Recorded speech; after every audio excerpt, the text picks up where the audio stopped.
Assalamualaikum warahmatullahi wabarakatuh. Perkenalkan, nama saya Salamatun Najiha. Saya dari STR Keperawatan tingkat 2B. Di sini saya akan menjelaskan tentang fenomena masalah kesehatan jiwa di Eropa, Asia, dan Indonesia. Yang pertama itu di Eropa. Data terbaru menunjukkan bahwa di wilayah Eropa, 1 dari 6 orang hidup dengan kondisi kesehatan jiwa, dan kondisi ini terus meningkat akibat pandemi, konflik, perubahan iklim, hingga ketidakpastian ekonomi.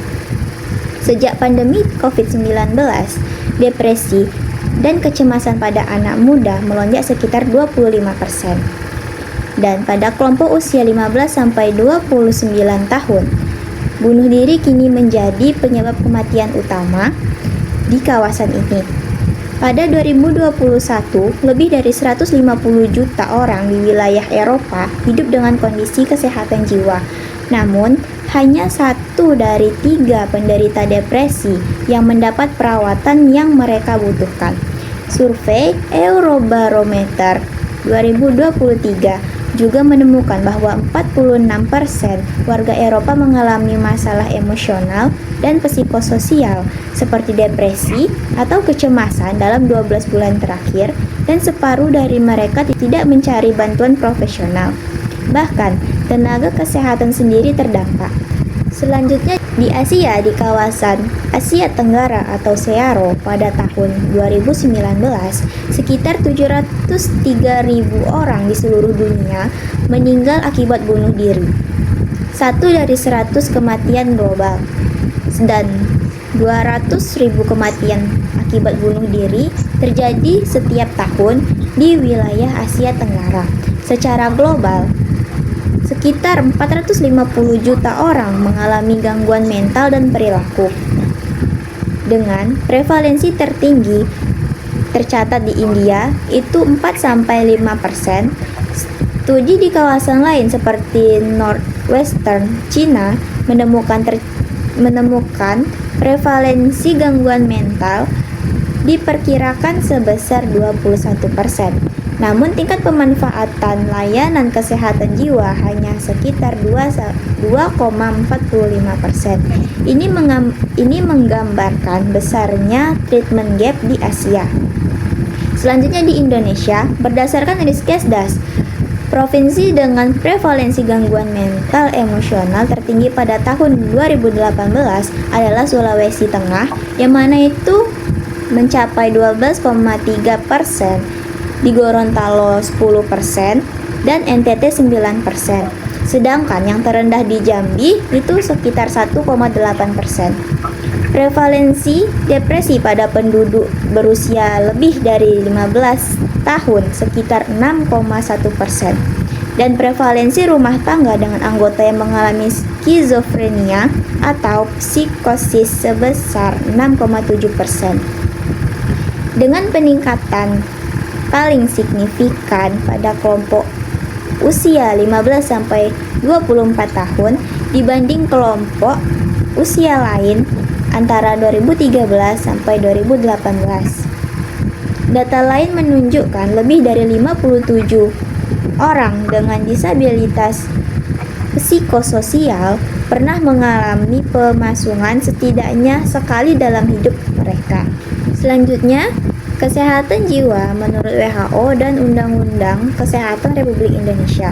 Yang pertama itu menurut WHO. WHO mendefinisikan kesehatan jiwa atau mental health sebagai suatu kondisi kesejahteraan mental yang memungkinkan seseorang untuk mengatasi tekanan-tekanan hidup, mewujudkan kemampuan atau potensi dirinya, belajar dan bekerja dengan baik, serta mampu berkontribusi kepada komunitasnya. Sedangkan menurut Undang-Undang Kesehatan Republik Indonesia, Undang-Undang Nomor 17 Tahun 2023, sejak berlakunya Undang-Undang Nomor 17 Tahun 2023 ini tentang kesehatan, Undang-Undang Nomor 18 Tahun 2014 tentang kesehatan jiwa dicabut dan diintegrasikan ke dalam Undang-Undang Kesehatan yang baru ini. Undang-undang ini menegaskan bahwa sehat jiwa adalah kondisi produktif dan fungsional yang tercapai ketika komponen fisik, mental, spiritual, dan sosial seorang individu berada dalam keadaan selaras atau seimbang. Pendekatan ini bersifat holistik yang mana mencakup keseimbangan fisik mental seperti psikosomatis, keseimbangan spiritual sosial, serta kemampuan diri dan produktivitas. Dari sisi hak warga negara, Pasal 76 ayat 1 Undang-Undang Nomor 17 Tahun 2023 tentang Kesehatan menyatakan bahwa setiap orang berhak memperoleh akses pelayanan kesehatan jiwa yang aman, bermutu, dan terjangkau. Undang-undang ini juga mengatur secara menyeluruh penyelenggaraan kesehatan, mulai dari upaya kesehatan, fasilitas pelayanan kesehatan, hingga sumber daya manusia kesehatan, di mana kesehatan jiwa menjadi salah satu upaya kesehatan yang diselenggarakan secara berjenjang, yang mana itu mencakup promotif, preventif, kuratif, dan rehabilitatif. Selanjutnya ada peran perawat dalam meningkatkan kesehatan jiwa. Peran perawat ini dibagi menjadi berdasarkan tingkat pencegahan atau prevensi.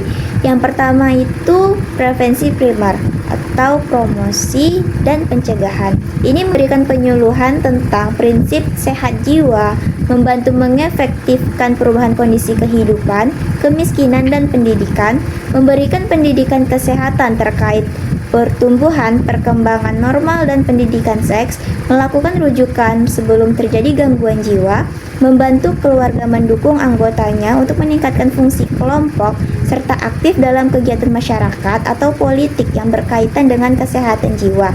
Selanjutnya ada prevensi sekunder, yaitu deteksi dini dan penanganan, yang mana itu melakukan screening dan evaluasi kesehatan jiwa, kunjungan rumah, pelayanan kedaruratan psikiatri, menciptakan lingkungan terapeutik, supervisi pengobatan, pelayanan pencegahan bunuh diri, konsultasi, intervensi, krisis, serta psikoterapi individu, keluarga, dan kelompok pada semua usia.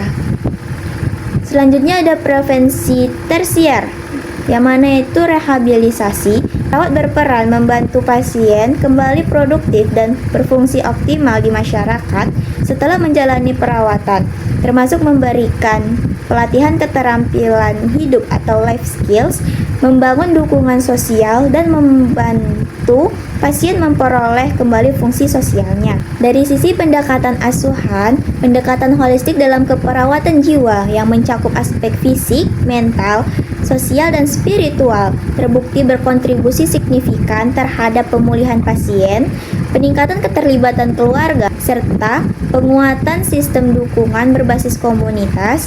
Meskipun implementasinya masih menghadapi tantangan seperti keterbatasan tenaga kesehatan, kurangnya pelatihan perawat dalam asuhan holistik, dan hambatan struktural dalam kebijakan kesehatan mental. Baiklah, sekian dari saya ucapkan terima kasih. Wassalamualaikum warahmatullahi wabarakatuh.